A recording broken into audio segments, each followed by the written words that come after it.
This guy He popped on can't hear my. you. This guy. It's okay. Let's see. Is it just That's my audio? favorite kind of Yeah. guest. One that can't hear us. Unplug your. Now he's getting on how to set up Try his the computer. I love it. AirPods. Let's see. We can hear them though. I hear his wife, right? Yeah. She's giving him technical advice. She's saying, Bobby, Oh, there we go. I can hear you now. put in the AirPods, Bobby. The AirPods are in. Are the AirPods okay for this? I guess. Let's see.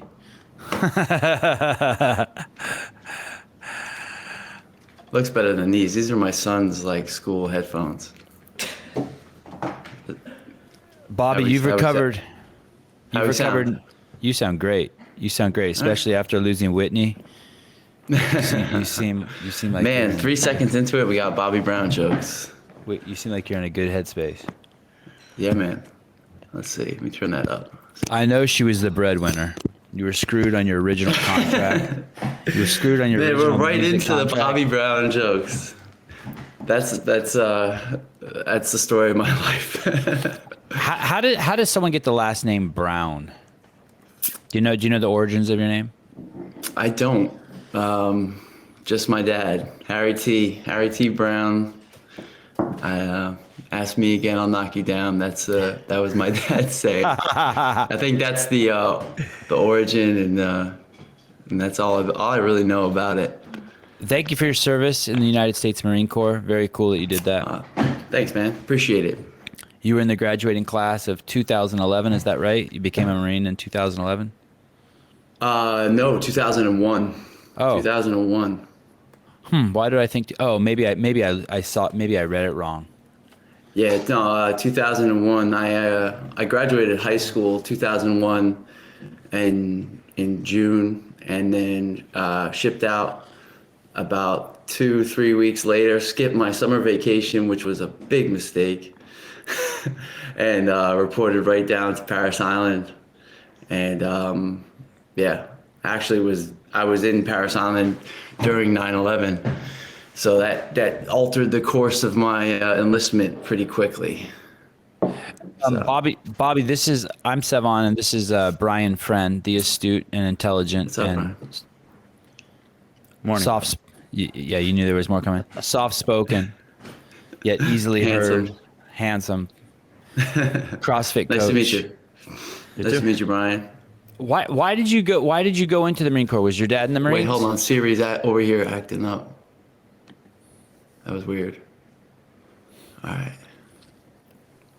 Are we? Are we recording now? Is this like pre-set up? No, we're recording. But you know what's interesting, Brian? I don't see the recording light on your That's what I told you was happening the other day. And it didn't give me a countdown for the recording like it usually does. I do podcasts with a lot of people, Brian, and I've had significant issues with you and with no one else. Is that weird? Can't say. I pretty much do them primarily with you. Incredible. You're making me nervous. Tell me. So how did you go? How did you end up going to the Marine Corps? Did you go 5 minutes before you went to the recruitment office? Did it just pop in your head? Yeah, no. So, going in high school, I was doing good. Doing well in school. My grades were good, and my dad was a truck driver, and just recently retired. My mom was working part-time and then full-time, and we were a middle-class family. We by no means wealthy, and my uncle was in the Marine Corps, and we have a pretty close family on my mom's side, big family, and my uncle was a Marine, and I kind of saw the Marine Corps as an avenue to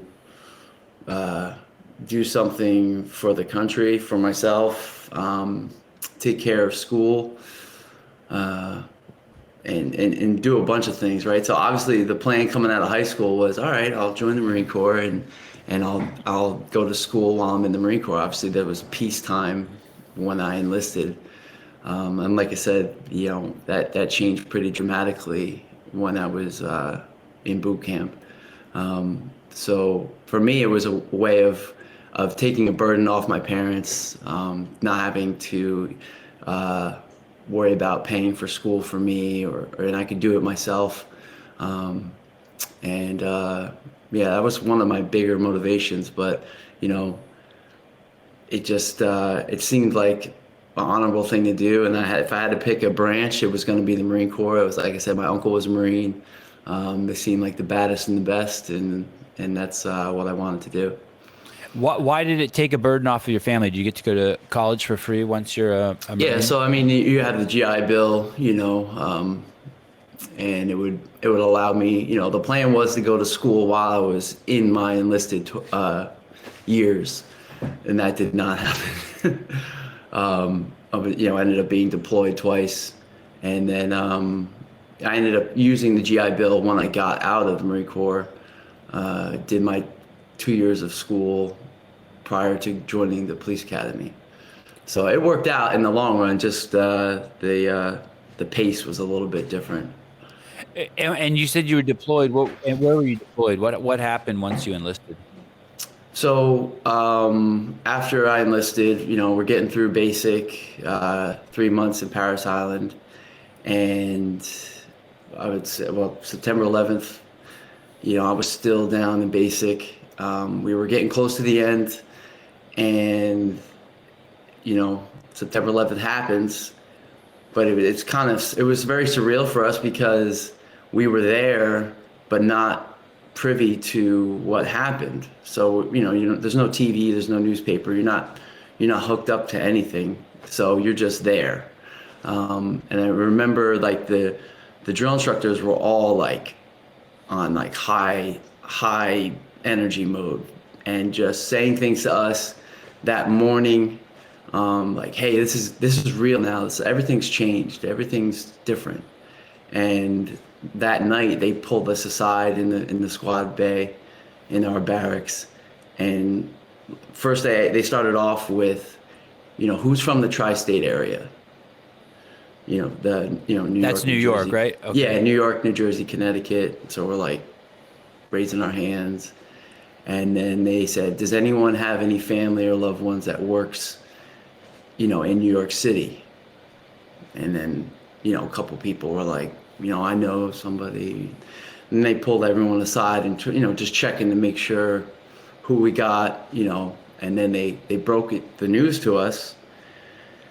And you don't see any images of that that tell you what happened, and you're just trying to put it together in your head what happened. And I remember we had to go get like supplies in a van, and me and like 2 other recruits were in this van, and they had the radio on, and it's coming over the radio, an AM radio in this Econoline van.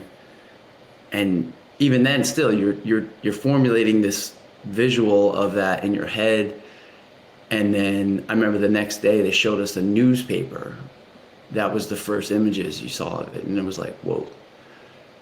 And even then, you see it on a newspaper. You're not watching it on TV. You're not watching it live like the rest of the world. You're 18 years old. You've just joined the military. Your ambitions for joining the military, everyone wants to serve, everyone knows what they've signed up for, but in that instant, it's like, oh, this is going to, my 4 years are going to be dramatically different than I may have thought. So from there, continued to train, graduated, and then over the course of the 4 years, ended up being deployed twice to Iraq. So that was like my entry, and it was kind of like, it changed everything for, myself, my family, my girlfriend, who is now my wife, that changed everyone's 4 years for sure. Do you have a fan on in your house, in your room? Like a ceiling fan or anything?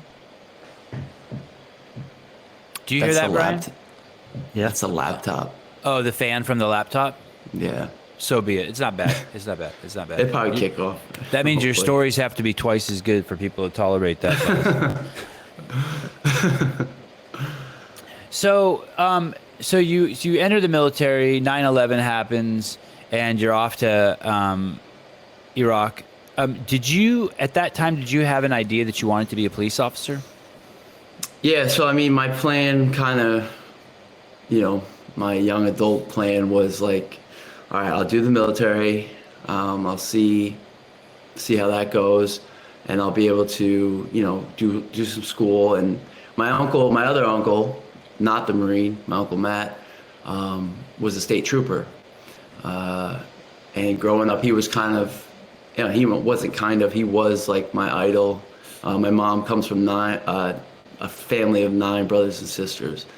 So he was the youngest of them, was always like the cool uncle, was a New Jersey state trooper, good looking dude, pretty wife, nice life, nice house. It seemed like he had it all, a nice setup.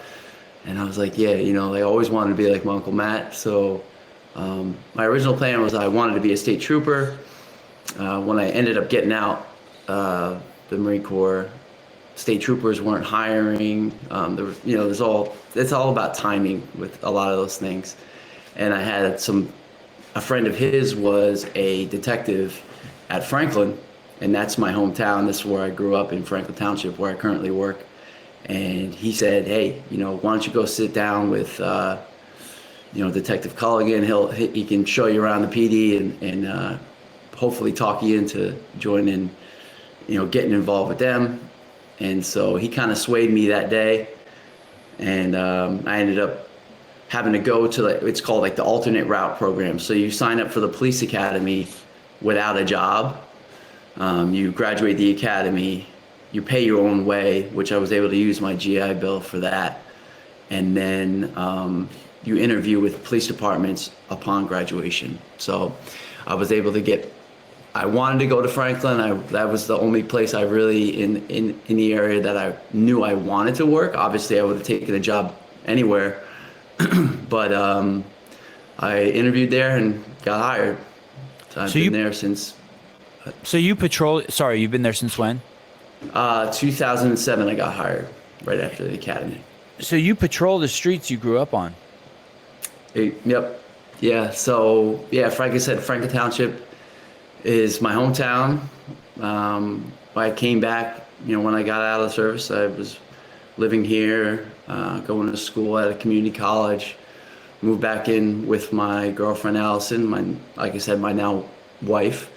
And, now we're, when I got hired, back right where I grew up. Like literally, I remember my first call was like a block from my bus stop growing up, which was pretty cool. And I remember my training officer was like, hey, you know where you're going? I'm like, yeah, we're on point here.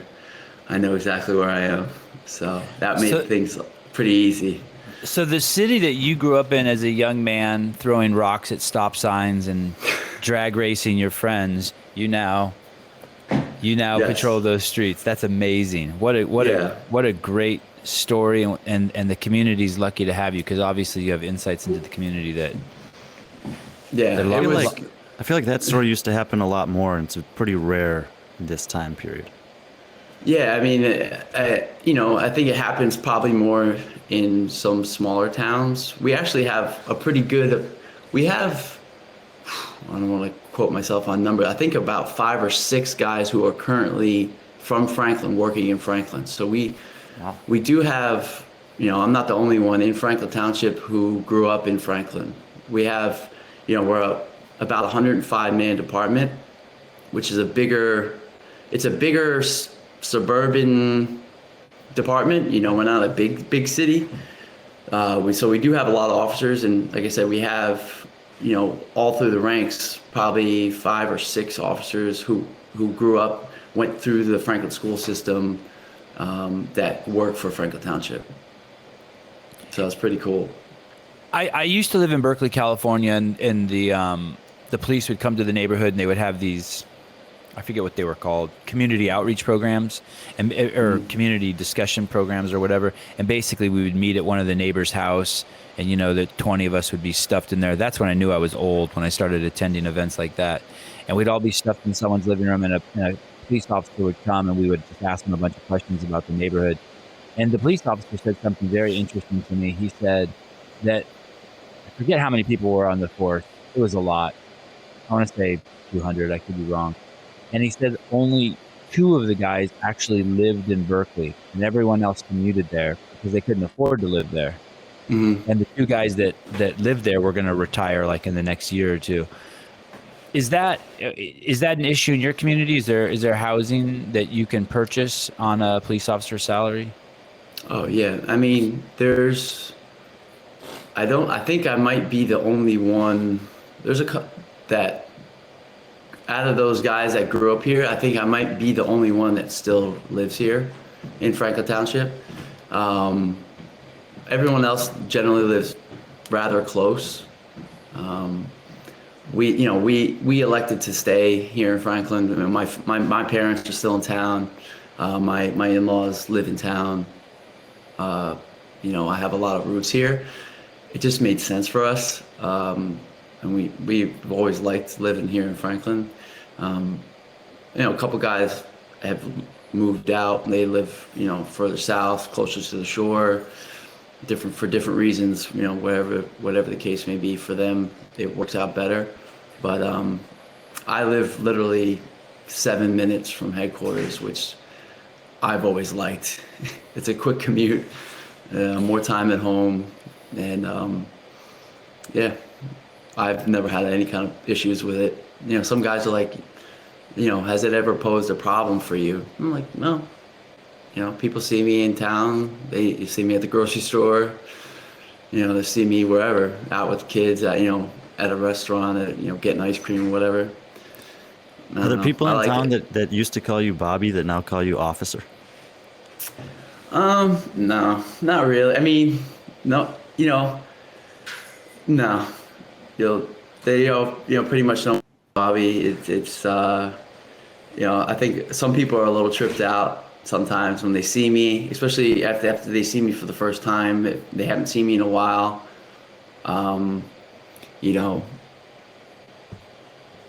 Siri keeps jumping in here. I don't know why that happens. Go away. I don't know. It's weird. But yeah, no, it's pretty cool. Now my friends are having kids and they're introducing me as Officer Bobby, which is cool. In a way, we grew up together, and now, they're having kids and they're in the school system, and it's been cool to stay locked in with the town for all these years. Is your dad? How many generations has your family been in the United States? Do you know? As far as I know, So you don't, like great grandparents. Okay, so you don't have stories of your grandparents coming through Ellis Island or your great grandparents coming through Ellis Island? No, not. I mean, maybe my great grandparents, but we have, we're pretty rooted here. Like my grandparents were in the next town over, New Brunswick. My dad's kind of a local guy, so we're pretty local. We have no immigrant story as far as I can remember or ever been told. So, and you're in Massachusetts? Oh no, New Jersey. New Jersey. Yeah. Brian, why are you laughing at me? Did he already say that 5 times? Tri-state. Maybe. Just once. It probably was the fan. Yeah, the fan. It's interesting. I've been very fortunate. I was raised in a very liberal household in a very liberal community, the Bay Area in California, and it's the entire Bay Area. It's massive. It includes Silicon Valley, San Jose, San Francisco, Oakland, Berkeley, and a bunch of other cities. Extremely liberal area. And I was raised implicitly, not explicitly, but implicitly, like if we drove by someone's house and they had an American flag, someone would always say, why do people do that? Or there was always this underlying dislike, and you don't even realize it. That's how implicit it is for the United States of America. And there was always sort of, I don't know if it was because I was a young man, but there was always a dislike for police officers. I don't remember, waving to police officers when they went by as a kid. And it's pretty strong there, and you don't even realize it. It's pretty darn strong there. It's actually a tragedy, because now as an older gentleman at 49, I realize the huge importance of the relationship between the citizenry and I don't know if that's a word, and the relationship that we have with police officers. We've hired them with our tax dollars to take care of us, and it's really a partnership in my mind now as I've gotten older. But when I started doing CrossFit, obviously I was surrounded, because the foundation of CrossFit and the base of CrossFit is people whose lives depend on their fitness, meaning if you get into a scuffle with someone, or if you have to save a baby from a burning building, your fitness is everything. And so if you take your job seriously, you're going to want to be super fit, because that could be the difference for you between life and death. And it's got to be the cornerstone of every police officer's or first responder's life. So through CrossFit, I started meeting all of these guys in the military, and I started meeting all of these police officers. And now I'm a man who has 3 kids, and I can think of no better gift in the world than having my neighbor be a police officer. Because who wouldn't want a police car parked in your neighbor's driveway, so that when your kids are out in the street throwing a ball and not paying attention, or riding around on their tricycles, someone sees that car and slows down? I mean, it's just and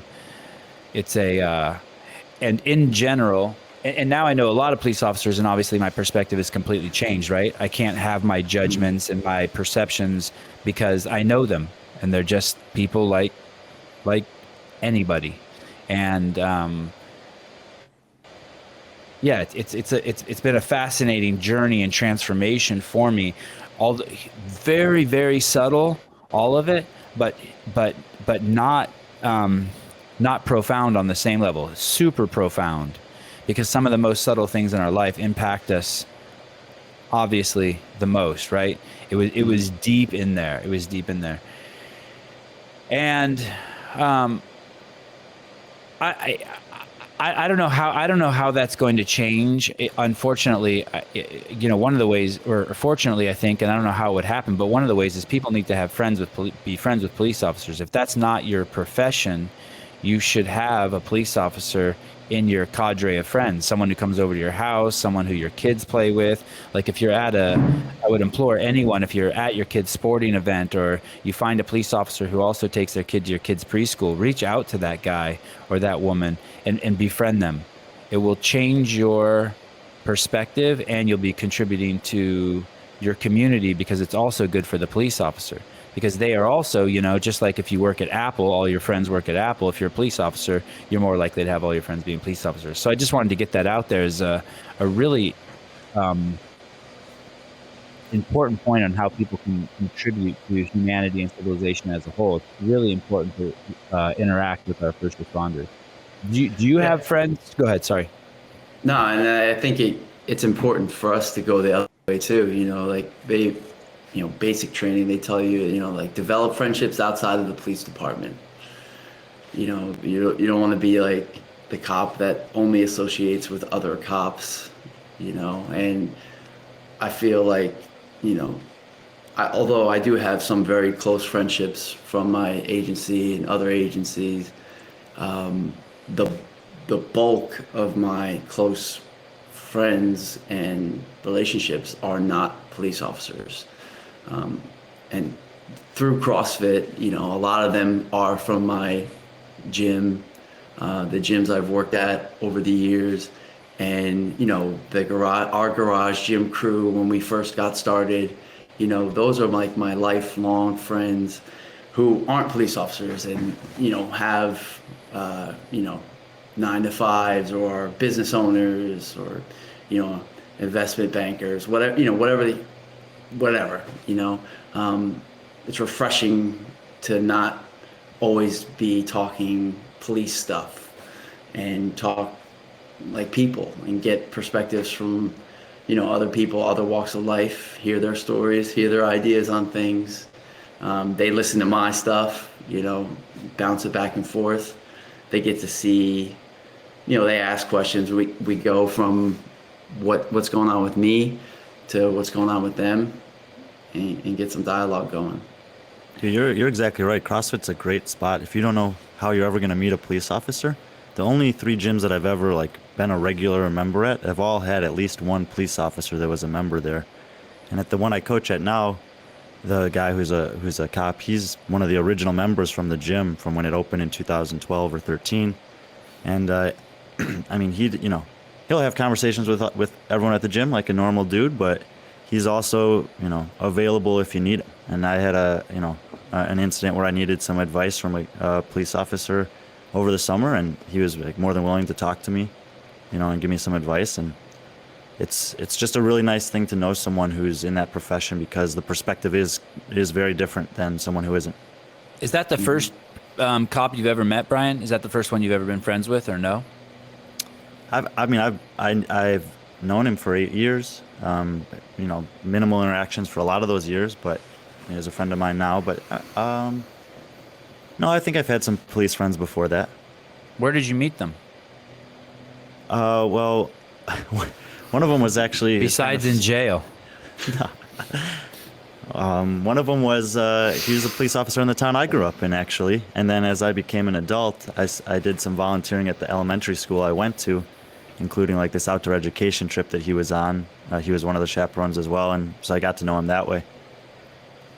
Just random stuff. But before I go into how you popped on my radar, Bobby, what's crazy is I saw a statistic the other day that there's like 350 million calls you guys go to a year where you have interactions with the public. And it's just people have to be very, very clear that and understand that the media is only showing you a minuscule amount of those interactions, and they're all negative.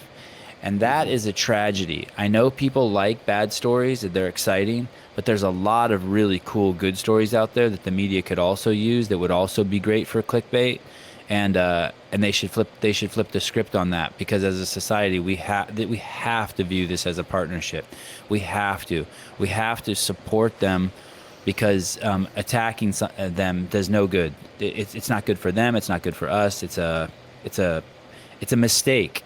No matter what you think about police, it's a mistake to not look closer at them, as opposed to just jump on the tiny little narratives that make clickbait on the internet.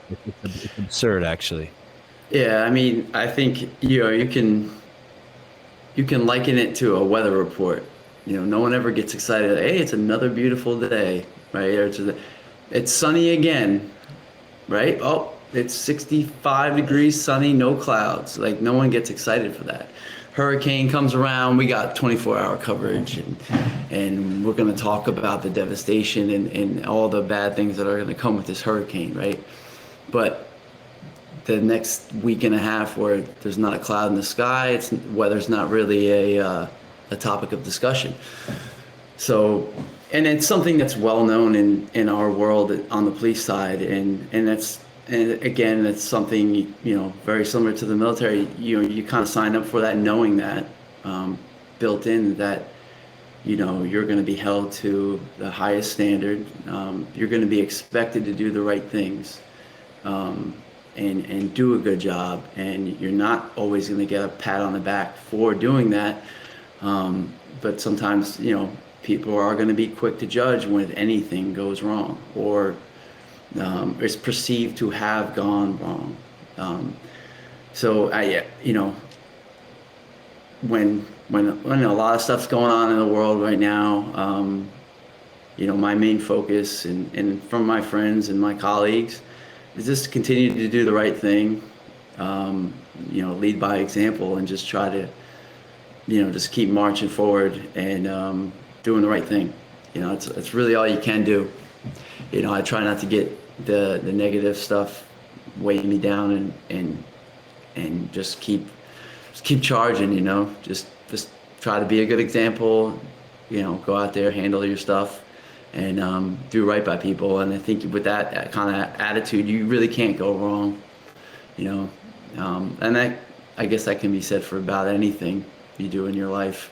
Just try to shed that negative energy and just keep a, positive outlook and, trying to keep doing the right thing.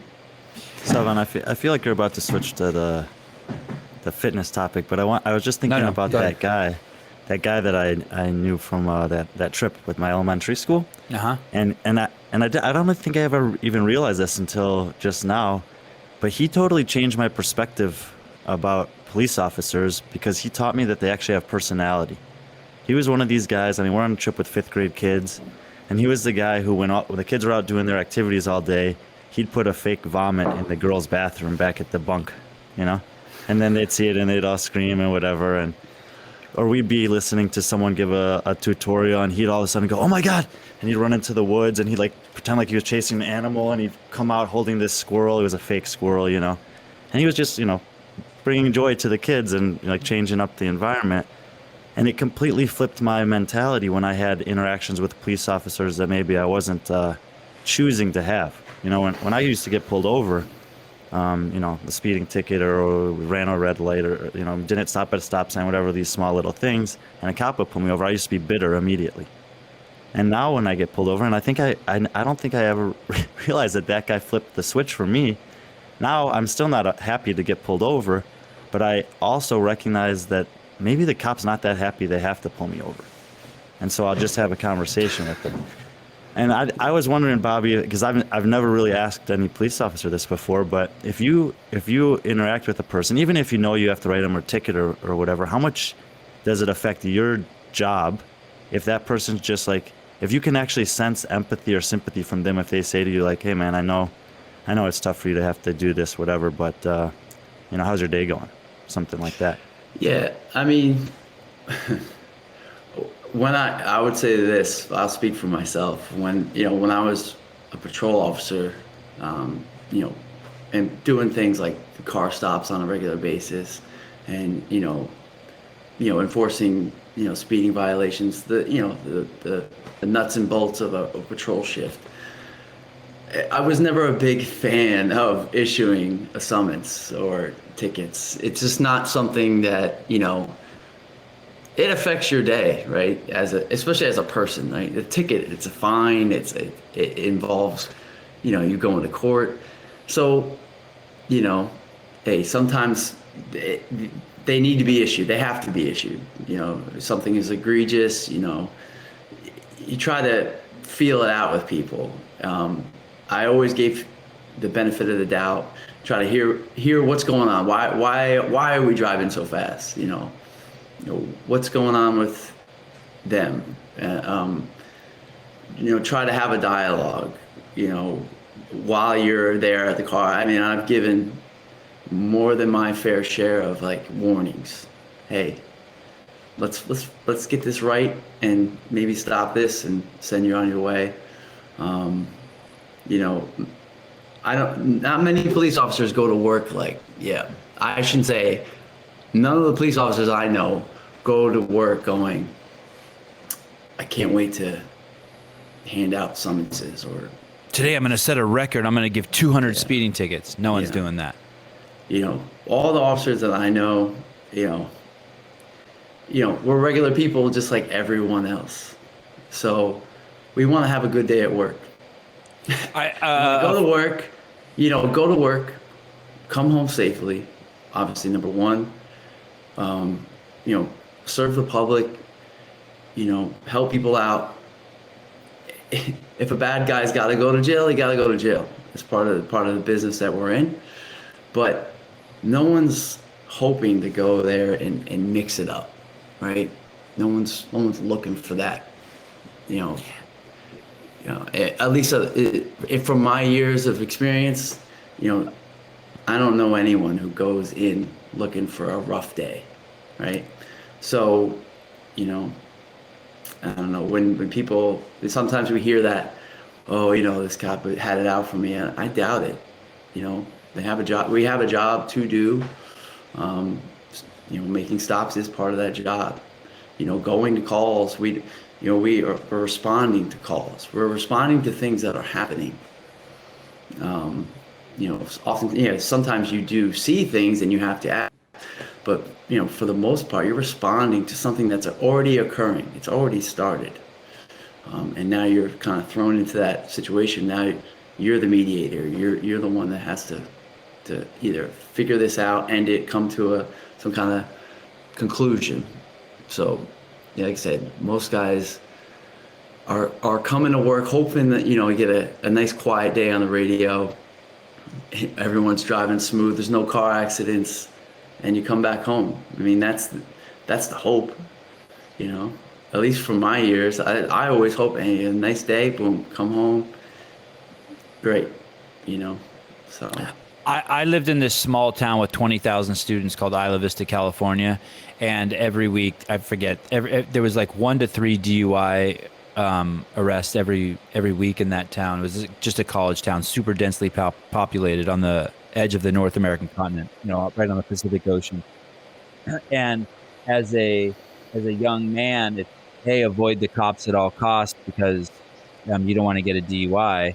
And now as a 49-year-old man with 3 kids, it's, hey, never drink and drive. And I hope they pull over every single person who's drunk and take them off the street because for the safety of my kids. And it's also interesting how perspective changes.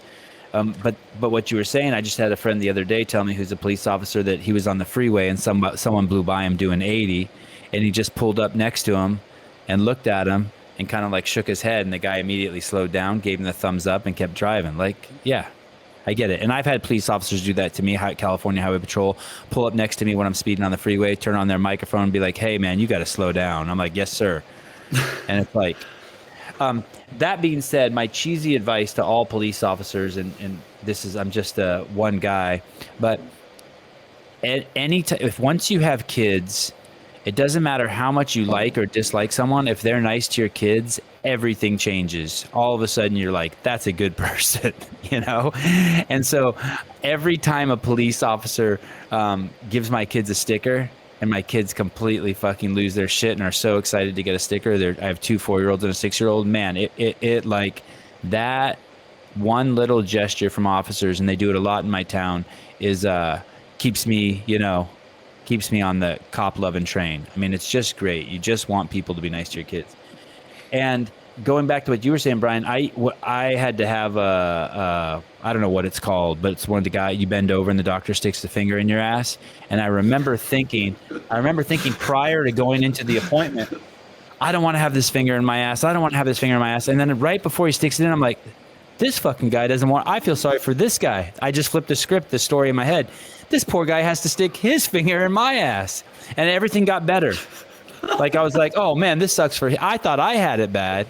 Which end do I want to be on? And then all of a sudden I'm like, okay, it's not a win-win for anybody. So, and I sure as hope. Interesting way of looking at it. I sure as hope whoever, as you were saying, I don't think any cops no cops that wake up in the morning and are like, hey, I'm out to get people. I sure as hell hope that no one who sticks a finger in someone's ass has that same mentality. Hey, I hope I'm out to get some ass today. Oh, you popped on my radar, Bobby, because I saw someone sent to me on an Instagram clip of you working out with kids. And can you tell me about this? What's going on? What are you doing? Yeah, so this year, over the last year, we've been trying to get the program off the ground. We've had some new leadership at the department. So now we have a brand new director, Director Sproul, and some new leadership in the captain's positions. And it's created a lot of new opportunities to try new things and get new programs off the ground and get, some of our younger officers involved in kind of having a say in how we move forward as a department. And CrossFit's always been super big in my life, and I was introduced to CrossFit by my sergeant when I was a rookie. So I've been involved with CrossFit for as long as I've been a police officer, and I've coached at gyms, and I currently still do coach at CrossFit Stealth in New Brunswick. So it's a big, big part of my life, and it's impacted me in a major way, as I'm sure both of you know from your own experiences. So last year, with a lot of the things that are going on in the world, with all the tensions that are going on between people and police and young people and police, COVID, health, everything's just, the world's upside down in 2020. And I'm sitting in my backyard, I'm just like, there's opportunities to do stuff. The new director, is encouraging it. So I had a conversation with my partner, a good friend of mine, and kind of brought up the idea of this Franklin Fit program to try to get a youth CrossFit program going through our police department. In the past, it was always kind of viewed like, all right, well, what do you want to do and why do you want to do it? It's a workout thing. Is this for you? Is this for, and my goal, mapping this thing out was to create a program that we're giving the kids of Franklin Township and the surrounding towns, actually giving them something that is happening on a reoccurring basis. Not something that's just like a one-off, one and done. Because, traditionally in the past, police departments, we do a lot of good things. We do a lot of little programs that are just like, on this Saturday, we're going to do this. On this date, we're going to do this, and then that's it. So my thinking was, I wanted to create a program that not only is continuous, but now we can affect the kids in multiple ways for a longer period of time. And essentially give them the CrossFit gym experience for free from the police for years to come, right? So, just like any member at your local affiliate or the gyms that you guys go to or have been involved with, you get someone and then they lock in and then you have them for years, and you see the change, and you see them change physically, mentally, the conversations, all that stuff that goes on inside the gym. I wanted to bring that to our department. So I brought it up to my captain, who was interested and liked it. No one at the time was really not, knew a lot about CrossFit. So I'm kind of like breaking it down, like real simple, like, hey, this is what I'm thinking. We're going to do this program and we'll meet, we'll start at once a week and do it kind of like grassroots. We'll get, we don't need much equipment. I just need the green light to do it. And slowly but surely we got there. Worked with CrossFit, did my affiliate application, got granted the green light from CrossFit to create FTPD CrossFit. Let them know, we were going to be doing this for the kids, non-profit program. So that was huge. That happened early this year,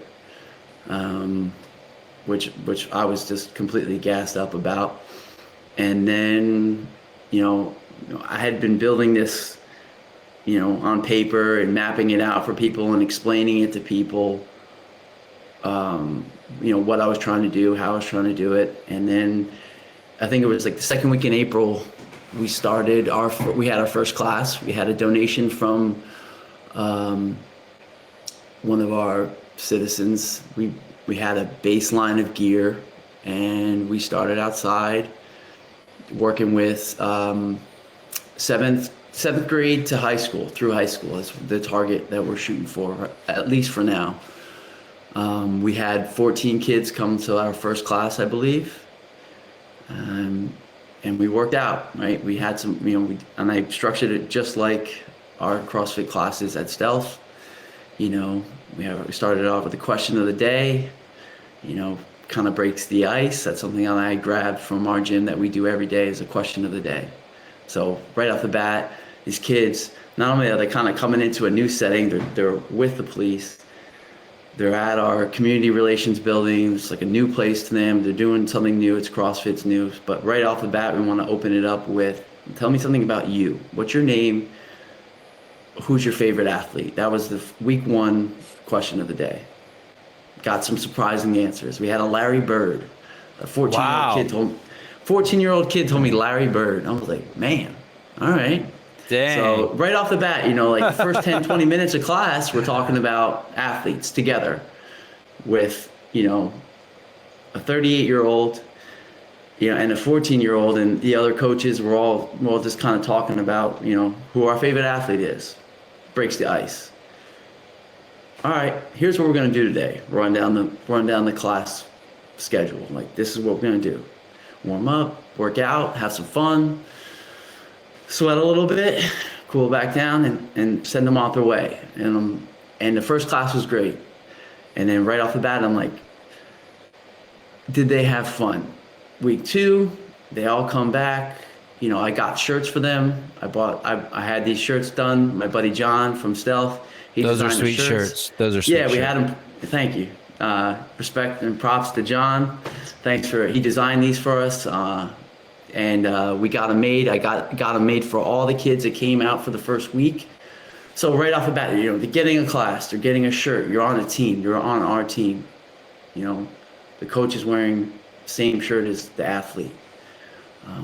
Week 2, they show up. Everyone who came to week 1's wearing the shirt, which made me smile. It's huge. They're invested. Yeah. And That's a great point, by the way, because when my kids used to play soccer, they would give the kids shirts, and none of the kids would come back wearing the shirts. We would all take the shirts home, but none of us would come back wearing the shirts. Mostly because they didn't fit and they were all jacked like up. oversized. It was lame. Thick cotton shirt. Yeah, we have like 10 soccer shirts and they've never worn them once. But anyway, that's really cool. I appreciate that. That is a great sign when people come back wearing the shirt. Yeah, so they come back wearing the shirt, coming early, and I try to have everything set up when they get there, so that they get there early. Maybe the plyometric box is out, or I had the sleds out the other day, and they're like, "What's that?" So they're there early. I'm like, well, "Push it. See if it's heavy enough. See how far you can push it, how fast you can push it." So they're not only so week 1, everyone's tight. Everyone's a little shy. Week 2, everyone's starting to kind of, all right, hey, what's up, Coach Bobby? Now, okay, it's not detective, it's not officer, it's coach. And that's one of the big things I wanted to push is like, we can be that for you, not just, the detective, the officer. So they're getting there early, they're trying things out, they're testing themselves and trying to no, I can do that. I can push this sled. I can jump this high. I can probably beat you in a sprint. All right, let's do it. So, and this is all happening before class, before we even started anything. We're already engaged and we're already having a conversation. And I think the program, and working out offers that like barrier, or I shouldn't say barrier. It offers that opportunity for us to meet on that same level of, hey, we're just working out. We're just working out. We have this in common together, and it lets down their guard and lets them just talk with us and come have a good time and have their first interaction. A lot of these kids with the police is now this, as opposed to, if this program wasn't around, maybe the first time they interact with a police officer is when something's going wrong at their house, right? Or they're in a car accident, or their parents get pulled over for maybe a speeding violation, right? So now their first interaction with the police officer is the 5 volunteer officers and myself that are there at the community relations building, coaching them for weeks and talking with them and asking them questions and asking them how school is going and teaching them, pushing them. So that's profound. My first 200 interactions with police were always when shit was going sideways. Speeding, getting in trouble with other guys, lack of registration, caught in an area I'm not supposed to be in. You're right.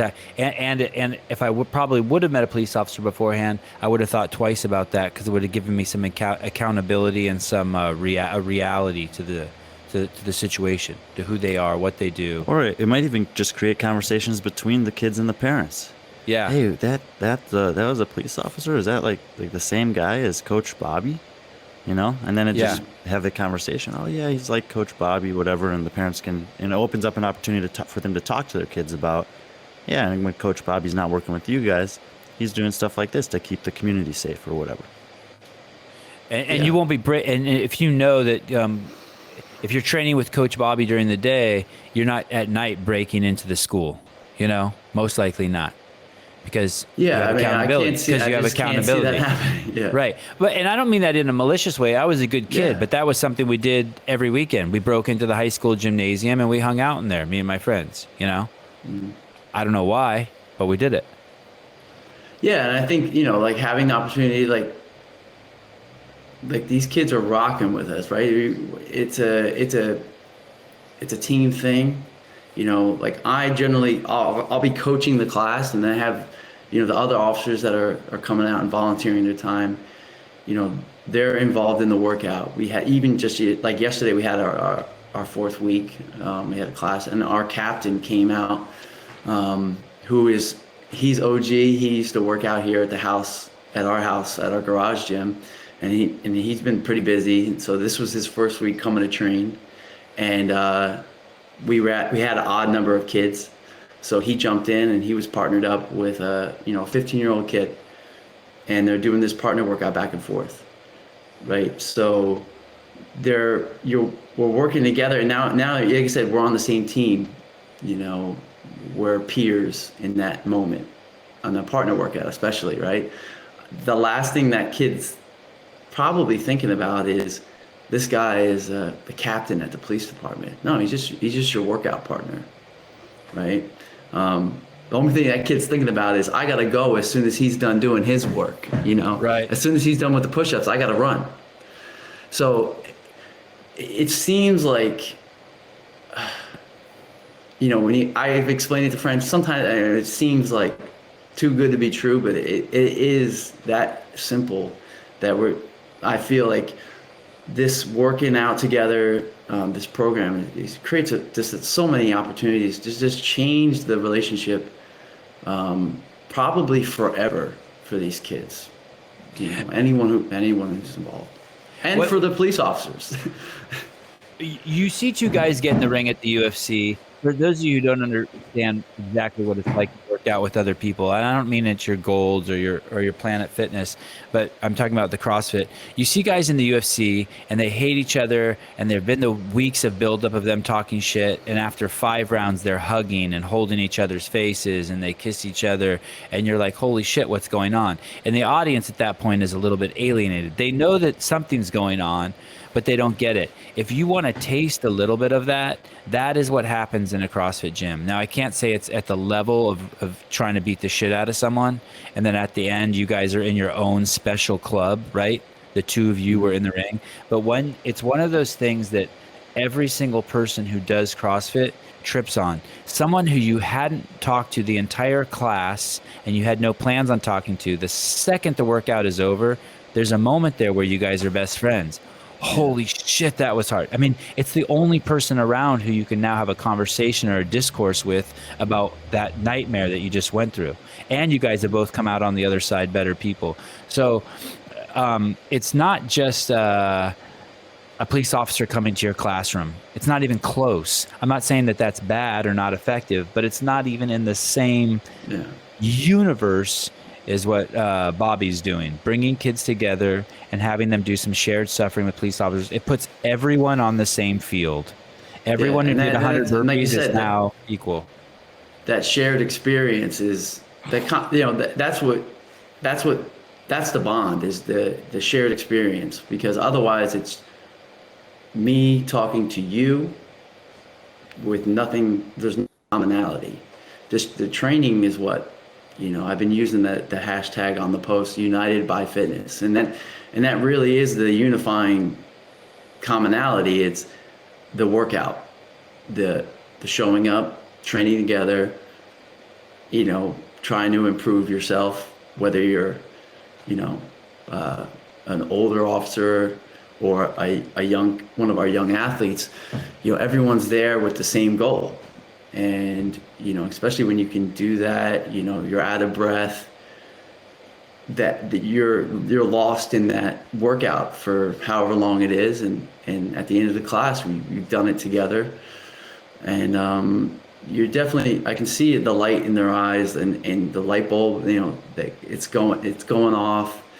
And, each week they're having more fun with it. We're ramping it up, just a little bit every week, because we're in that good age group of, we have 12-year-olds up to 17, 18-year-olds in the class. And so they're in those like preteen, teenage years of like, they can do more than they know, right? Right. So like, right. It's not like the CrossFit kids, like super young kids, where like it's got to be more like play. Like now they can handle some weight, right? Once we've locked in the movement, they can handle the challenge, and you could see that they like it. They want to impress, they want to show their ability. And I think they're having a lot of fun doing that, and especially, doing it for the police officers, who some of them might have the perception that, police officers are tough, they're hard, they're rigid.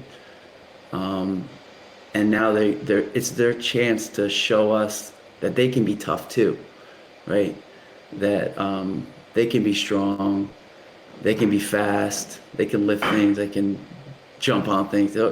It's just, man, I'm really geeking out about the whole thing. And, for all my friends that know me, I've always been super passionate about CrossFit, coaching people, whether it was at my house or at gyms. This coaching experience has just been a game changer. It's been so much fun. I've never really coached kids in this capacity, like this frequently. And this is just, man, it's just awesome. Where did you find the 14 kids? How did you get them? So, we started through Instagram, first of all. We put, we put a link up on our Franklin PD Instagram. We have a link to apply on our township website for the program. So we put it out there on the Franklin Township website. That was the link to apply. We shot a quick little like demo video of me and two other officers working out at our community relations building. And we had the bumpers out there in a box and like some dumbbells, and we're doing like a quick little workout. And we put it out there like, come in April, Franklin Fit, to the community relations building. And we put it out there on Facebook and Instagram, and some, my friends and people I know from town were like, man, this is great, this is awesome. So people start sharing it, liking it, that kind of stuff. The natural, organic, the stuff that Instagram is good for, right? Sharing good news and stuff. And I wasn't even looking I was like, maybe I'll get 6. Like 5 would be great, especially we have limited equipment. Right now we're still like in the building phase. Like we don't have a ton of stuff. And from coaching classes, I know like smaller sometimes is better in the beginning. First week, the applications start rolling in, and we had like 14 applications, I think, and everyone showed up. And for first class, I'm like, man, okay. And in 4 weeks now we have 22 kids. Ooh. And yeah, I mean, and not only that, like 22 kids, and they're like, I'm getting emails from the kids, hey coach, can't make it this week, I'm gonna be out of town, let me know if anything changes, I'll see you next week. From a 13-year-old cool. kid. Yeah, right? So cool. Who I met one time. He did one class, and then he sends me this email, and I'm like, man, that's awesome. He has good parents. He has good parents. And they're all And like last night we had a kid who got he was recruited by his two other friends that had been coming. So, we're getting new kids from the kids, which is huge. We haven't made a big like PR push, just trying to like grow it naturally and organically, and it's happening, which I think that's the best recruitment is through the program itself. Like if I can have, Avery and Demir go to school, tell their friend Dominic, and Dominic grabs somebody, and then that's the same way we build at our gyms, right? At our Oh my God, I'm so sore. Why? Because I was Why? working out with CrossFit. these You gotta cops, come man. You try. gotta, yeah, it's so cool. It's so fun. Yeah. Any kids you've seen dropped off by their parents where you can tell, like, the parents basically kicking them out of the car, like, the kid doesn't want to go, but the parents insisting, and then already in the 4 weeks, like, you see a whole different demeanor? I feel like Or kids who they're participated 25%. pretty shy. Yeah. Yeah. We had one kid came in. He was a little older, in that the late teen group, and as a 17, 18-year-old, you're starting to become a man. You're starting to fill yourself out. You got a little cool little vibe going, and he kind of came in on that like, I'm gonna see what this is about energy. You know what I mean? It wasn't like he wasn't sold yet, right? And I recognized that. And then here we are, week 4, and he's promising a better performance on week 5, right? He's promising I'm not gonna sit down in between the workout, and it's nothing more than a simple talk. Hey, my man, we're not done yet, so stand up, right? Like, he's an athlete. He plays sports. Hey, we don't sit there. You're gonna let the opponent know you're wiped. Stand up. We're not done yet, right? So that little moment, he goes from week 1, the shy kid who's trying to play it cool, to week 4, promising the coach, that he's gonna do better, that he's gonna bring it next time, like really, really bring it next time. Win, right? Change of attitude in 4 weeks, change of perspective, and showing investment where now he's engaging with us, making promises that he's going to do better. Not like I'm not gonna try. I'll see what happens. I'm going to do better. I'm going to beat you next week. I'm going to, and that's just like that's it. You can't ask for much more from a teenager. It's hard enough as it is to get adults to want to, try this stuff sometimes. I think it's extremely brave. Very brave. I agree. It's very brave. Even though there is no threat, and it's very brave.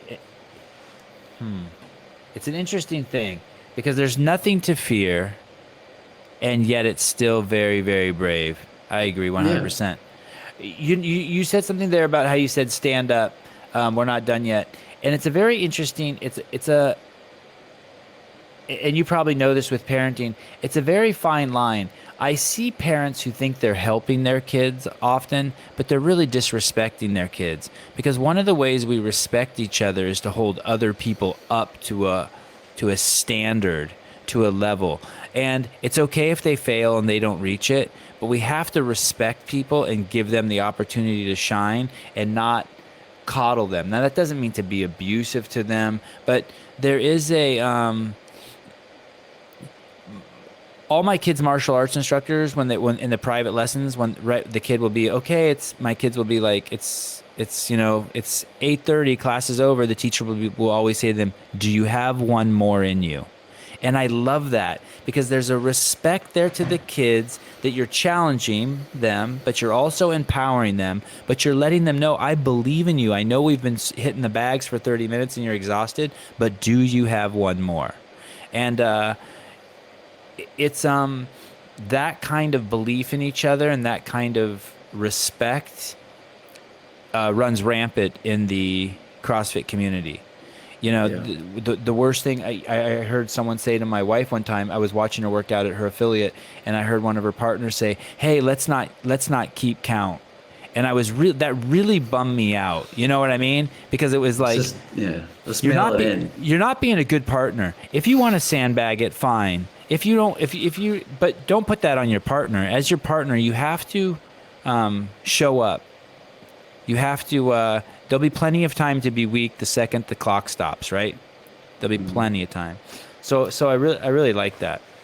Yeah, I mean, and we talked about, we touched on, like each week I'm trying to touch on a topic, right? And this week we talked about looking goofy while you're trying to learn things, and being okay with not being good at something immediately.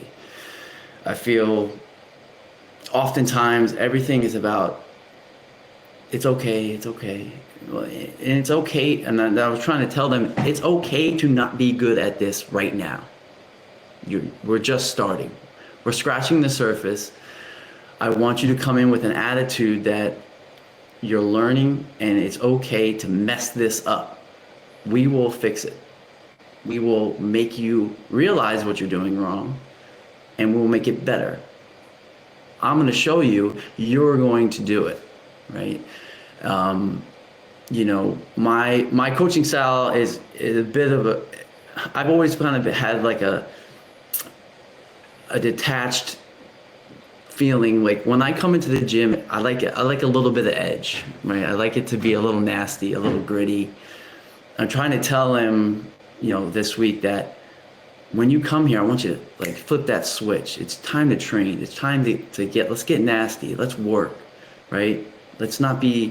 Don't hold back because you're trying to look cool, right? I want you to give it your all. I want you to feel like when you come here, you can be a different person. I want you to be the athlete. I want you to go a little harder, to make some noise when you're working out, to just let it fly, right?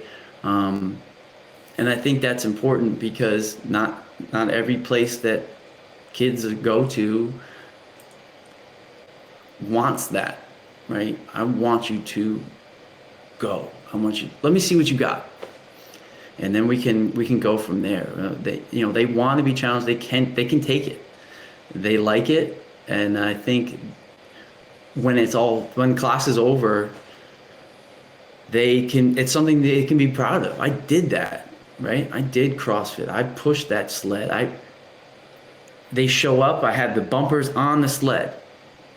It's not like, let's see what we can do. No, you're gonna push this. And they look at it, they see the rubber bumpers. It's all that stuff's new to them. They're like, that looks pretty heavy. Probably weighs as much as them. And then they start dragging it down the parking lot. And then they do it faster. And it's like, oh man, I did that. So it just, I think it's such a cool thing to be able to present these challenges to them that they're just otherwise wouldn't have the opportunity to do. And it's been a pretty cool experience thus far. We work with kids a lot at the gym in different capacities, and it is cool to see how the dynamic changes. There's one guy that comes in. He calls it his contract. He's like, I got 8 more weeks on my contract, but he keeps coming back. What does he mean by that? That's how much he's paid, or what's he mean by that? No, his parents signed him up for the kids class for 8 weeks or something. Oh, right. He's like, this is my contract. But he never wants to come. But then when he gets there, he has a good time. He calls it his contract. And then there's other kids that, when they first start coming, they can't wait for the class to end. But then when 4 or 5 weeks in, and they'll be like, what do you mean we're done, coach? We got 3 more minutes. That's that like one more in you type mentality. Yeah. Sevan. So, and you never know how the kids are going to react. And, sometimes you won't see them for 6 or 8 months, and then they'll come back around. But no matter what, even if they come 1 or 2 times, the seed's planted. They've been in the community. Yes. They've had the challenge. They've overcome something, even if it may appear to be small. And then at some point in their life, and this is true for lots of different areas, but something will happen. They'll find another community or gym or something like that, and they'll have that memory, and then they can hold on to that. So at least they have something, even if it was only a small period of time. Yeah, and I think like what Sevan was saying about the challenge is, like, I try to end the class with a bonus. Like, all right, here's something that it's going to be even harder than what we did. Who wants to try? Who wants to do the sled race? Who wants to try to beat me to 10 burpees? Yeah. I'll do 15. I'll do 15. You do 10. Who thinks they got me? Or I said I'm gonna do 10. You do 10. Let's see who wins. They were like, nah. I was like, all right, I'll do 15. You do 10. And then we got the hands up. I'll do it. I'll try. So we grab him. All right. He cooked me. I got 12. He got 10. My wife and I would do that at the end of workouts. Like, we're just laying there, and always me, not her. And I'll be like, hey, baby, I bet you I could beat you to 20 burpees. She's like, no, you can't. I'm like, oh, yeah, I can. And then, you just push that extra mile. And it's easy.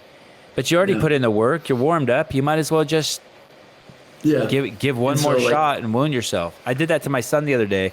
I had him do 100 burpees, all three of my kids, and then they were just chilling. And I go, hey, what do you think you can do 20 as fast as you can right now? And he just got up and crushed them. And I'm just like, it doesn't hurt to ask. One more. Yeah, especially they like it. They like going against them, their peers. But when you throw in like, all right, who's gonna try this against Coach Malcolm and Coach Matt? Who are the other two guys helping me out with this primarily? They're like, oh yeah, like yeah, we're gonna do this. Then they're like looking amongst each other like, me and you, we got them. So I'm like, I'm gonna put an extra bumper on their sled since they're grown men, and we had some good relays that night. But and for them it's like it's an opportunity for them. Like we cooked the coaches, we beat our coaches, and that's and I try to set it up so it's gonna be close. Yeah. And not only that, then the two coaches are really trying. And then now they're working hard because they're like, I don't want to get beat either, which is great. That's what we want, right? Yes. Yeah. It's all learning. It's all learning. So not only if they beat the kids, all right, well, they beat the kids because they were putting out a concerted effort. They were working, to beat them, and the kids are working as hard as they can to beat the coaches. And what we pull out, everyone's best effort. And it's made it so much fun. And and then after class, and the parents come pick pick their kids up, and we're sitting there, and 3 kids were waiting on a ride, and we just start chatting it up, right? Started talking about basketball. We're talking about who's your team, this, that, and before you know it, we're talking about why they want to train, or what's going on. We're talking about school, talking about, most of them are dying to get back to regular school. They hated the homeschool, just having normal conversations. And I think, like I said before, it's just changing how they feel about us and what they can say and how they can interact with us as officers. When one of the most profound things about CrossFit, I really think, especially for people who aren't physically gifted or interested in physical movement, is the fact that everyone will eventually be the best at one thing in their group. It's really, really weird. So in high school, I was the guy who always got, in PE, all the guys would get picked, and then some girls, and then I would get picked. Or when I had to do the presidential fitness exam, I couldn't do pull-ups with the boys. I always had to just put my chin over the bar and do the flex arm hang. Then I started doing CrossFit, and I saw those girls doing muscle ups, and I thought, holy shit, that looks amazing. So for like 6 months, 5 days a week, I was 34 at the time. I hung some rings under a set of stairs, and I would just do negative muscle ups, just tons and tons of negative muscle ups. Flash forward, and I'm 44 years old or whatever, and I'm working at CrossFit HQ, and every single person there is fitter than me, no matter what. Like every girl, guy, child, everyone beats me in every workout. But if muscle ups popped up, it was a showstopper. Or they had a pull-up competition going one time, and I just walked into the gym, and there's Navy SEALs there and police officers and everything. And I tied the record for most strict pull-ups cold, no warm-up. And why? Because I found my niche. Here I was, a kid in high school who couldn't do a single pull-up, and through CrossFit I found, holy shit, I could do strict muscle-ups all day long, and I can do just strict pull-ups all day long. So it was a huge boost to who I am. I'm good at something, and that is the kid who loses every foot race because he's always racing his brothers starts to get like a beat down. But then flash forward, and he's the guy who has the fastest turnover of power cleans at 95 pounds, and he's beating all these kids who he always thought were better athletes than them. And it's like, it's this moment. Yeah. It's this moment. Well, that's a good point because. Sorry, one more thing, and maybe even more profound for women, because all of a sudden they're like, oh my God, I thought I was the weaker sex. This dude. There's 5 dudes in my class who've never beat me. You know what I mean? And it's these profound narratives that change in your head. Yeah. So I think it was like 3rd week, because we have girls enrolled in the class too, and we have really just a wide array of body types, sexes, ages, and everyone and races for what it's worth for anyone who gives a shit. Yeah, it's quite. So, it looks like I don't think you're allowed to say this word anymore, but I don't care. It's a melting pot. You got the whole. The pictures are kind of cool. Yeah. Yeah. So, well, I mean, we have kids that are currently fasting for Ramadan that are participating, and they're coming in and they let me know, hey, the parents were like, the kids haven't eaten all day.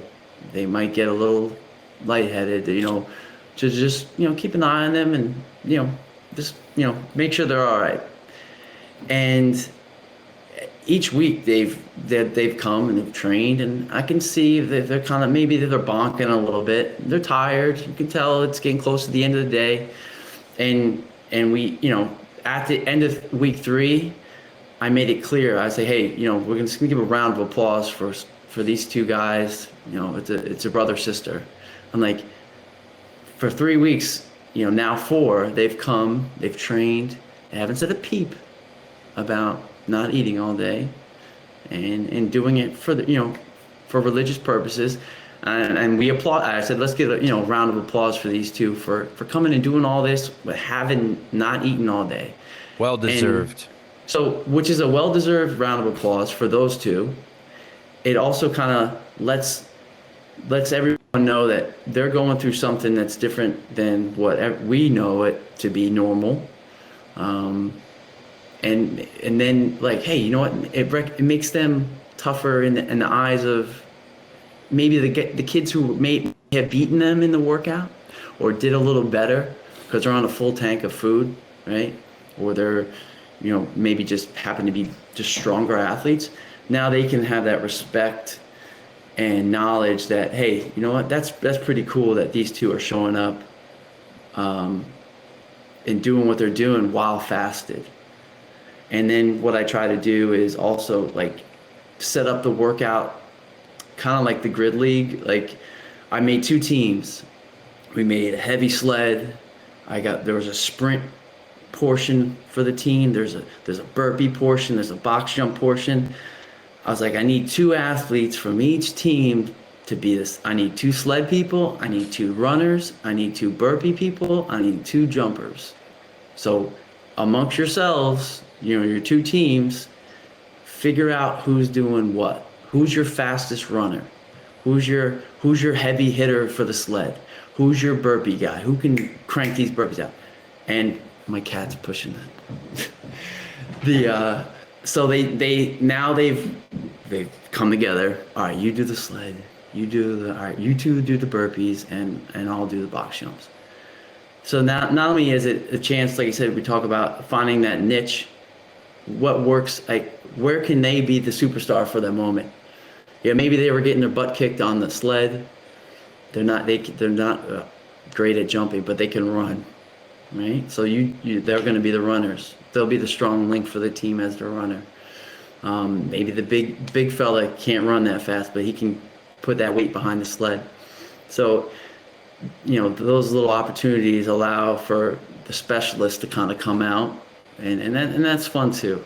So it's been with all these little things. I'm learning just so much about them, about coaching them, and trying to pull the good out in all these little areas whenever we can. It's been cool. You have any of your other officers who've just been like curious, stopped by, what's going on here, Yeah. check this out? Yeah, so, I'm known at work as like the CrossFit guy. There's like two of us that are still like way into it at RPD. He's a lieutenant now. He's one of the guys that got me started up. And then other guys, we have a lot of guys who are gym heads or gym rats, but I'm always trying to, recruit for CrossFit, die hard. And they're like, hey, we have had guys show up in uniform, they're on shift. Now they'll pull up at the community relations building. We had my buddy pulled up yesterday. He's full kit, he's got his vest on and belt, and he jumped in for a set of, we were doing the EMOM with front squats, push presses and thrusters. So he jumped in, grabbed a dumbbell, full uniform. Wow. And he did the EMOM with the kids. They're in shorts, he's in uniform, then jumped back in the car, back on the road, which was cool. Very cool. What a scene. That was super cool. It was great. That left an impression on them for sure. That's cool. Yeah, but he's not a CrossFit guy, like a CrossFit guy, but there's hope. He came and cherry picked some shit. Yeah, so and we've had the guys who are involved. I'm trying to get them brought up to speed on all things CrossFit too. Like, hey, I want you guys to be as invested in the CrossFit model as I am, so that we can continue to grow this, and I want them to buy in as well, because they're fit guys, they're strong, but they're also still learning a lot about CrossFit and the methodology as well. So we've had a lot of people come out, people come when they can, with our schedules, it's a little weird. My schedule is a little more flexible, where the position that I'm in currently. So I'm there each week, and then I have a group of guys and girls who are helping us out. Like I said, coming out, working out, just trying to, encourage the kids. Just even if it's just a round of applause or, calling their name out while they're working out. It's been great. I don't know much about. Sorry, go ahead. Good. Oh. No, go ahead. Sorry. No, I said, so, I think now too, and they're seeing it more and more, and people are stopping out just to check it out, right? Yeah. So we had a couple, patrol cars in the lot, and we're right there. It's right on our main drag, or I would say our main street of town, Hamilton Street in our town. And it's at a major, kind of close to a major intersection. So there's a lot of foot traffic. Other kids are kind of rolling by on bikes. Oh, wow. There's a Foot Locker next door, where people in a convenience store, where people are kind of, I could see them out of the corner of my eye yesterday, just standing there, kind of like, what's going on? There's a Walgreens across the street, so it's a high traffic area, so we're getting a lot of, looks just from being out there in the front of the building. And I even heard one of the kids say, like, I can't wait to talk to so and so, because he saw his buddies ride by on a bike. They were getting a snack from the convenience store. They rode by, and they were both kind of like creeping what was going on. He goes, I'm gonna get at those two. I'm gonna try to see if I can get them to come. Oh, awesome. So it's real cool. The location is great for us too, for that. It sounds awesome. I don't know much about Ramadan, but the other day, 2 days ago, I went into a store I go into all the time, and I hadn't been in a couple of weeks for one reason or another, and the owner was there, and he's this 55-year-old man, and I'm like, damn, AJ, you look good. He goes, really? I'm like, dude, your skin looks totally different. You look lean and mean. What are you doing? You start working out? What's going on? And he goes, no, it's Ramadan. And I thought, holy shit, that's really cool. He's fasting, and I mean, the improvements I saw in him were just It was crazy. Bobby, final question. I have a lot more, but we're approaching an hour and a half. Your wife, how did you get her into CrossFit? And I'm making that sort of assumption that you got her into it since from looking at your Instagram. And it's clear from your Instagram and her Instagram that her body's gone through quite the transformation. And Crazy. did she ever think you were crazy for doing it? Like, did you have pushback from her at first, or what? Tell me about that. And finally, how has it affected your relationship with her? Well, first of all, I want to say thank you for that compliment, and you probably just made my weekend a lot better by saying that. Yeah, so You clearly celebrate her success on your she's an Instagram. animal. Well, Yeah. she's not here currently. She's doing the quarters. She's doing the age group quarters now, quarterfinal workouts with my buddy. Yeah, so when I started, it was 2008 in my buddy's garage. And I, coming from the military background, when I came out of the military, I was just running calisthenics. I wasn't really a weight guy at all. I didn't really have much experience, like Olympic lifting, none of that. All that was not in my life. And then I was doing like sprint triathlon stuff, and my sergeant got me going on CrossFit. So then every day after shift, I would go to his house, and he had a nice little garage set up, and it was 3 of us, and we would train in his house. So at that time, we were dating, my wife Allison, or no, we were engaged or whatever. But anyway, I'm going there every day, right from day shift, 5 o'clock, drive to his house, train, and I'd come home, and I'm like, you gotta come try this. Like, what is it? I'm like, what is it like? I'm just come. And this is like pre the CrossFit sneakers. This is like the thick Asics and the funky sweatpants and Chuck Taylors, like the OG stuff. Like you had to have your Chucks, you know what I mean? Like flat bottom shoes, like everything homemade. We had the homemade medicine balls with basketballs filled with wet sand and Awesome. all that stuff, the great stuff.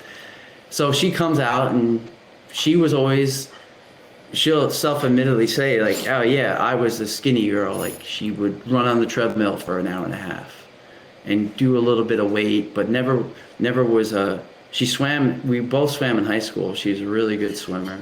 She has that athletic drive in her. That was big in her. Very competitor at heart, right? So she finds this. We take her in there. She gets served like everyone does on your first workout. And then we brought it back to the house. When we got married and bought this house, the first room we painted in the house was our gym. That's how I learned. So she was sold. She did that first workout and she was hooked. She did that first workout and then slowly started coming around, and she wouldn't come like every night to my buddy's house when we were doing it there, but she would come on the weekends and start showing up to workouts. And really when it got like for real for her, we were getting yelled at Retro Fitness for taking the medicine balls outside and trying to do wall balls. And so when we bought the house, that's when it really clicked. We painted the outside room, built our gym with next to nothing. We got gifted those homemade medicine balls from my buddy, and we brought the stuff here. We had some like iron 25s and 45s and started doing the stuff, built our own pull-up rig, and slowly but surely she got more and more involved. And over the course of 10 years has built this frame that is just, first of all, beautiful. Yeah, crazy. She's in outstanding shape. She's a killer. Has an engine for days, and I think you described her as a wet noodle, but no one would ever dare describe her as that now. Oh, I mean, dude, she is jacked. Yeah, she's a savage. Yeah, she's in great shape, and I think it took her a number of years to realize that she's changed in a dramatic fashion. I've seen the change in me, but it took her a number of years to actually see it for herself, right? And then other people telling her, right? And there was times where she had like lack of confidence, and it's been a great thing for her to be to get so good at it over the years, and to see the change in her body, and in her spirit. It's been a big thing for her and our family. For years, when the kids were born, she was home with the kids, and it was her outlet. I was working, she was home with the kids. That's kind of how we decided to set our life up. So when I would come home and training in the driveway, and then ultimately, getting involved at coaching at an affiliate, and her coming to the gym all the time, it was a big release for her. And now it was always especially now too, with the homeschooling, and she's back to work part-time. It's still that like therapy for her, and an escape from her normal day, right?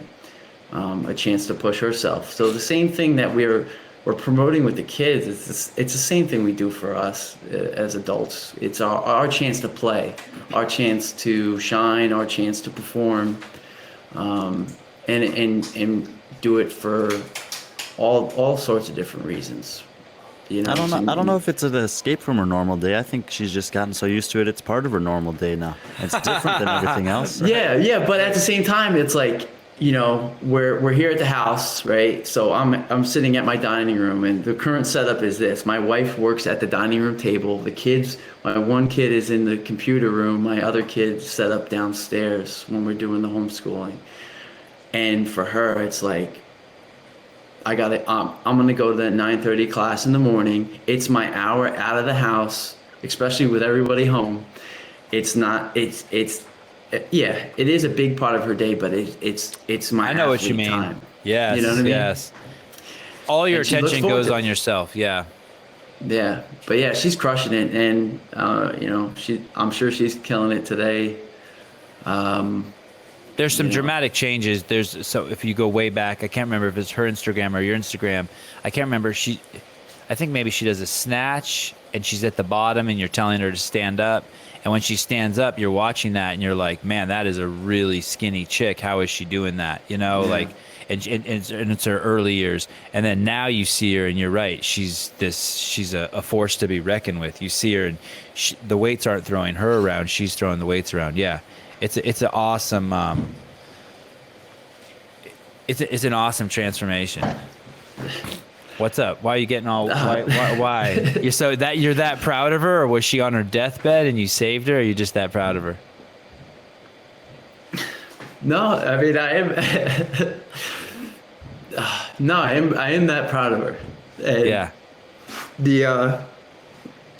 And it's cool that someone else, aside from me, can see it. I know other people can see it, but Oh, your kids see it, man. Your kids see I mean, it. I'm her biggest fan, and sometimes as a husband and wife combo, the compliments from husband can just be like, oh, you're supposed to say that. You Right. have to say that.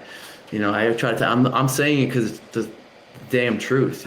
Everyone must see it in her, right? I mean, Yeah. when she goes out, I mean, it's clearly, I mean, she does have a remarkable physique, and she looks extremely athletic.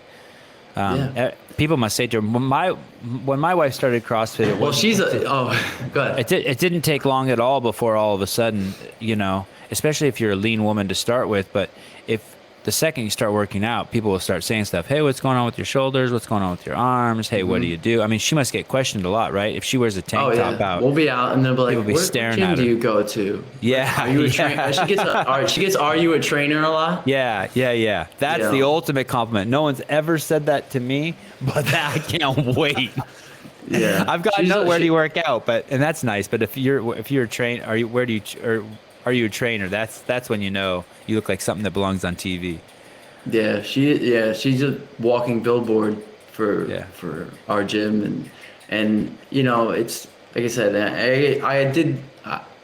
I can get choked up pretty easy, but yeah, like I said, it's been CrossFit's just been a big part of our lives. It's gotten us through some, life's challenges. It's just been so much for us, and we've argued in the garage or in the gym about I'm like, you're doing great, you're getting stronger, you're getting faster, and it's been a great journey, and it's been so good for us as a couple to have that common interest and something that we're both passionate about.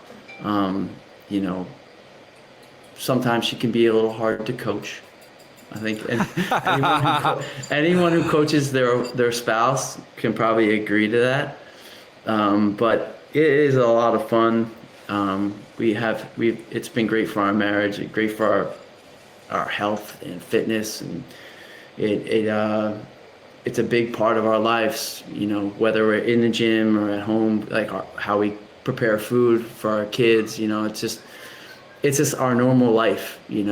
Our kids don't think it's crazy that we eat chicken and rice and vegetables at almost every meal. They're just so having her on board and her being down from the get pretty much when I started made having a hobby that's this. I mean, it's more of a lifestyle than it is a hobby, right? So yes. Having her being down with it with me is makes it that much easier, because you don't have to explain away the diet, the hours in the gym, coaching for 3 and then coming home and still wanting to work out. She gets that. So we got a good thing. It's good. Bobby, thanks for coming on. Great. I appreciate it. guest. Hopefully the fan wasn't that loud. I'll be interested to Fuck hear 'em. how that. Whatever. We're just doing our best to try to bring good messages to the people. If we get one fan sound, or if Brian can't figure out how to use this fantastic software that I pay a small fortune for, fuck him.